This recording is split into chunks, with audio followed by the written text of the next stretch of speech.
Welcome back to the Carolina Beat, everyone. I'm over here with Dr. Jeffrey Beecher from Atlantic Neurosurgical and Spine Specialist, and I have to tell you, he has quite an interesting story. Welcome to the show, my friend. Thank you very much. All right, tell us a little bit about how you came to Wilmington in North Carolina. Well, New Hanover Regional Medical Center has been really upping its game, if you will, in regards to stroke and cerebrovascular disease.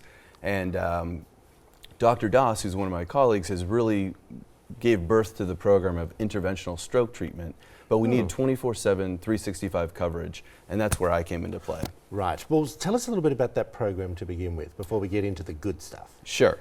So that program is really focusing on patients with blood vessel disease of the brain and spine.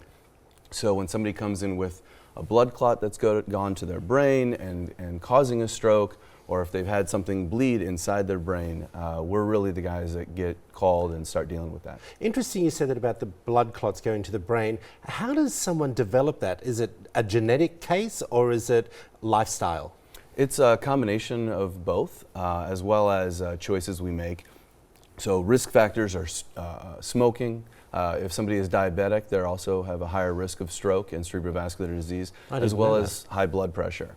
So those are three things. Okay, so let's just talk a little bit about stroke to begin with. Sure. What are the symptoms if someone's sitting at home that they might be experiencing that could be a stroke? Sure. There's a mnemonic we actually use, and we try and teach this to as many providers or laymen as well, and that is called FAST.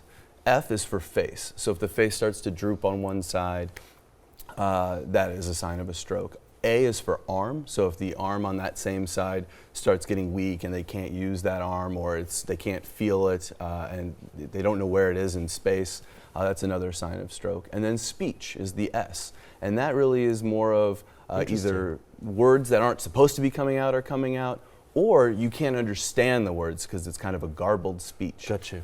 And then the T stands for time, because time is brain, and it is of utmost importance that these patients get to the hospital immediately and seen by our team, because every minute and every second that goes by, we're talking about brain cells. And we can intervene to make it so those brain cells are preserved. Well, let's talk a little bit about the risk factors as well. Sure.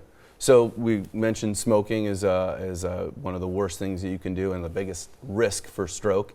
As well as diabetes, high blood pressure, and if somebody has a heart problem such as an arrhythmia called atrial fibrillation, the heart can't beat right, and sometimes clot can then form in the heart, and then if the heart triggers that clot to go, it goes up to the brain, because the blood vessels that go to the brain are right off next to the heart. Can you explain to everyone at home what a blood clot looks like? If you're saying it's going to the brain, sure. Is it like a ball of blood? It can be. Because it sounds like that. It could be. So the easiest way to probably conceptualize it is after you cut yourself, you get a scab.